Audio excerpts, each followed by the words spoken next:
एक शर्त थी कि जो धनुष को तोड़ेगा उसी के साथ, ये तो शर्त थी। लेकिन माँ पार्वती और शंकर जी के विवाह का वर्णन वैदिक पद्धति से हुआ है, रीत रिवाज से हुआ है, ब्रह्म विवाह से हुआ है। जैसे आपका जो विवाह ब्रह्म विवाह से हुआ है। विवाह भी 8 प्रकार के होते हैं, है ना। तो ये आपका जो विवाह है वो ब्रह्म विवाह से आपका विवाह संपन्न एक योग ब्राह्मण के द्वारा आपका कराया गया है। तो महादेव जी पार्वती के विवाह के समय महादेव जी बोले, हे पार्वती,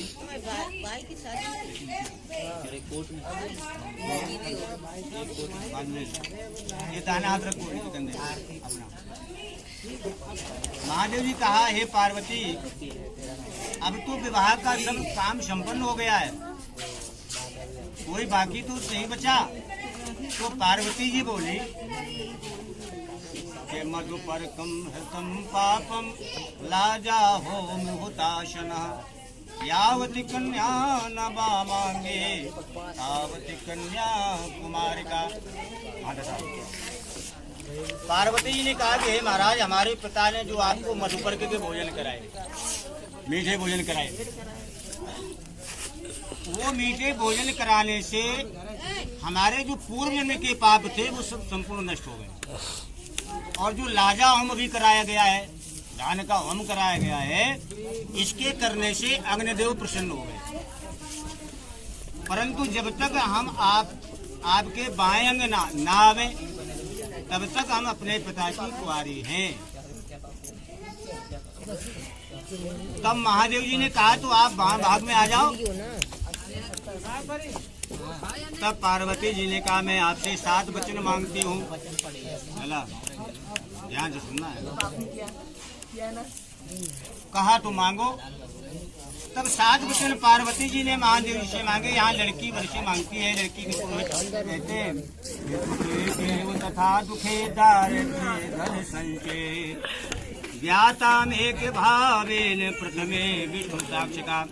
सुख दुख चला, सुख में दुख में दरिद्रता में और की हालत में एक से प्रीत रखना है। ये नहीं कि धन ज्यादा आ जाए तो बड़ा प्रसन्न होटल चल रहे हैं, धन का अभाव आ जाए तो पता नहीं लगे कि पूरे दिन खाने नहीं बन रहा हो ना। सुख में दुख में दरिद्रता में आप हमसे एक सी प्रीत रखना, तो हम आपके वाम भाग में आ जाएं। तो महादेव जी ने कहा, भाई ऐसी कौन सी बड़ी बात है, आप आ जाओ। इसके भी विष्णु साक्षीकरण है। बोलो ओम स्वस्ति।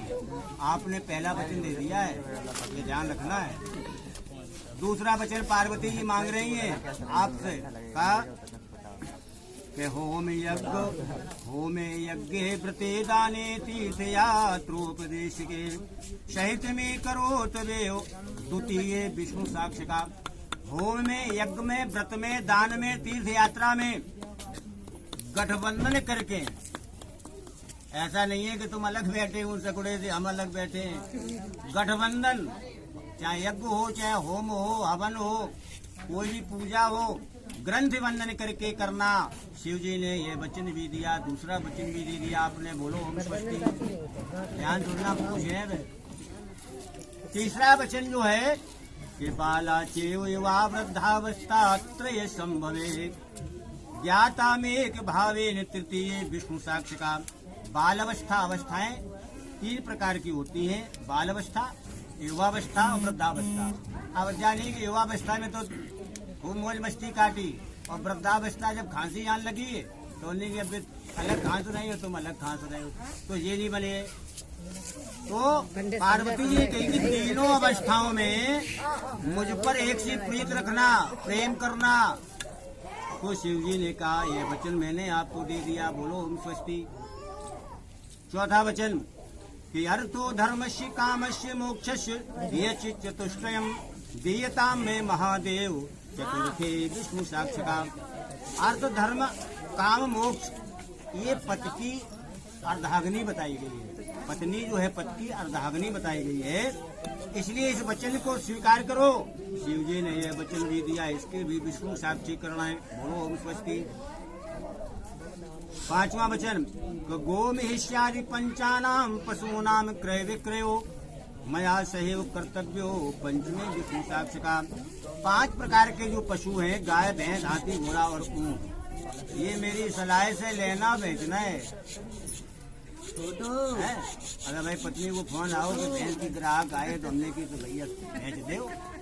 अब वे बेच दे हमें मिल जाए, पता लगे कि जो डबल डबल हो। तो इसलिए मेरी सलाह से अगर ये क्रय विक्रय करना है, खरीदना है, बेचना है, मेरी सलाह से भी लेना है आपको। आपने ये वचन भी दे दिया, बोलो हम स्वस्ति। वर्षा कालम महादेव खड ऋतूनाम याक्रमा शेषु भूषाम च भोजम प्रपष्टे विष्णु साक्षका।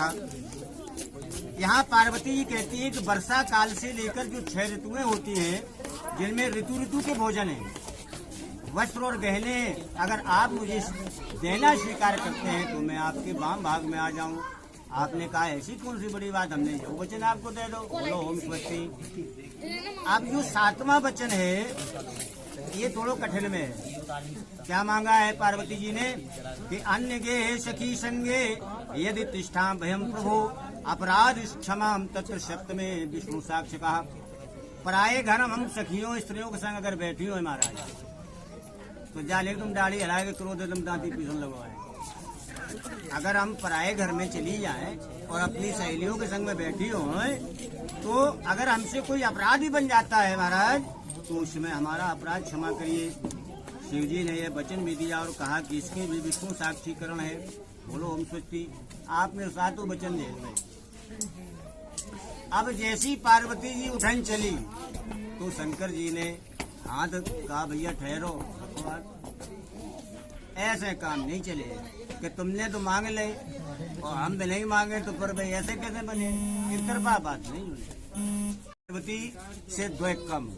पहला क्या कहा शंकर जी ने, सुनो अब आपको ध्यान देना है कि उद्याने मद्यपाने च पितृगृहे गति स्थिता शास्त्रे वस्त्रे च सद दुरेलेखे छकड़ा बधु। उद्यान नाम बलिका और उद्यान नाम आधी रात का और उद्यान नाम दोपहर का। इस समय स्त्री को अकेले नहीं निकलना चाहिए, ये ध्यान रखना है। इस समय स्त्री को अकेले नहीं निकलना चाहिए।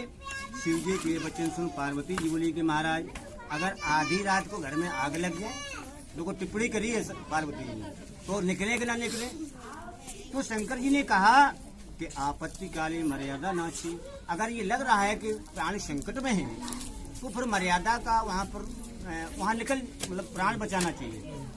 मर्यादा काले आपत्ति नाची तो उस समय निकल जाओ, लेकिन जा दोनों कि तुम बार बार निकलो, ऐसा नहीं चले। तो पार्वती ने कहा भाई मैंने वचन आपको दे दिया है, बोलो ओम स्वस्ति। हाँ अब जो है पार्वती जी ने कहा कि ये वचन मैंने दिया। फिर शिव जी ने कहा कि पतिव्रता स्त्री को चाहिए कि मद्यपान, समझ गए, मद्यपान ठेका वाले, हाँ, और मद्यपान के हुए के सामने ना निकले, मद से युक्त हाथी के सामने ना निकले, नशेबाज तरुण पुरुष इनके सामने स्त्री को नहीं निकलना चाहिए। तब पार्वती बोली महाराज जब महालक्ष्मी व्रत महिलाएं करती हैं उस समय गणेश हाथी की तो पूजा करी याद महाराज, तो उस समय क्या करना चाहिए? तो कहा कि सिर्फ उसी दिन करे शिव जी की। महालक्ष्मी की जब पूजा होती है, लेकिन जा नहीं है कि तुम अब हाथी आरो देखने चल रहे ना, नशेबाज और हाथी के सामने स्त्री को नहीं जाना चाहिए, शिव जी ने कहा। तो पार्वती जी कहा महाराज हमने ये वचन आपको दे दिया, बोलो ओम स्वस्ति। तीसरा वचन फिर शिव जी बोले कि पिता के घर कभी भी बिना बुलाए ना जावे। या दोनों गुन्ने की अब जो है बा मोहल्ला में मायकू है, जहाँ मोहल्ला में ससुराल है, उन्हें पता लगे कि जालंग बालंग हुए रहो ना, बिना बुलाए ना जावे। और जो बिना बुलाए जाती है उनकी सती की तरह अवज्ञा हो जाती है, जिसमें शंकर जी ने छोड़ दिया था। तब पार्वती जी बोली महाराज जब भाई अगर लड़का हो जाए सूचना मिल जाए।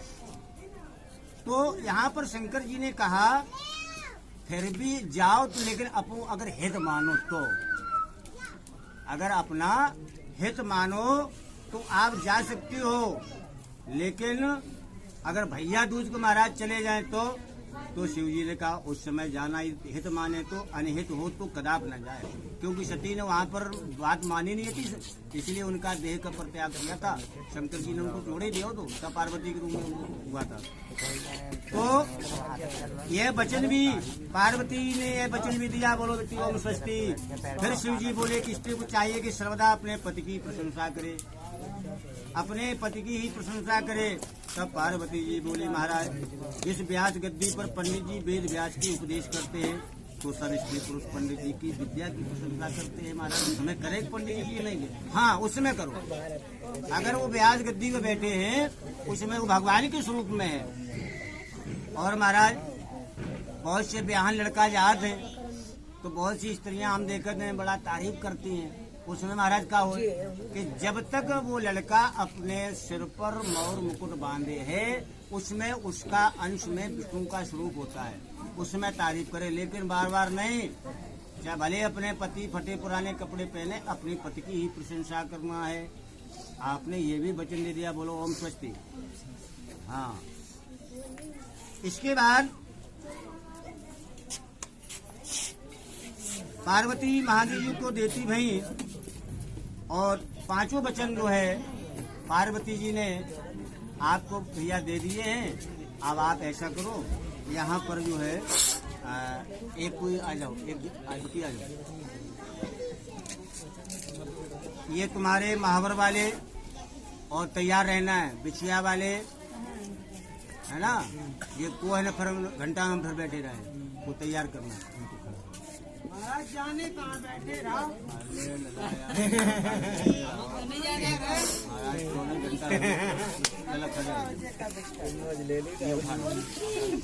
छाई भुवन हुए सिद्ध सब काम और जन विनीत तुम भी कहो जय श्री सीताराम। बोलो सियावर रामचंद्र की जय।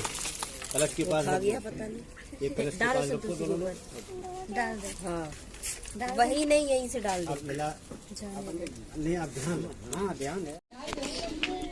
ये 100 लेक्सी करो, चादर में करना है। ये को मानने आप मानने के भाई बड़ा जेठ है। कौन जेठ? देखो लेला 4 बार में थोड़ी सही से पकड़ा दे बिट्टी और 5वीं बार में ऐसे। ओम मंगलम भगवान विष्णु मंगलम गरुड़ध्वजा मंगलम पुंडरीकाक्ष मंगलाय तनो हरि। आराम की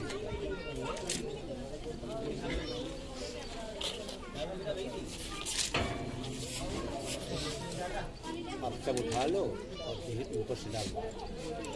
ओम मंगलम भगवान विष्णु मंगलम गरुड़ध्वजा मंगलम पुंडरीकाक्ष मंगलाय तनो हरि। और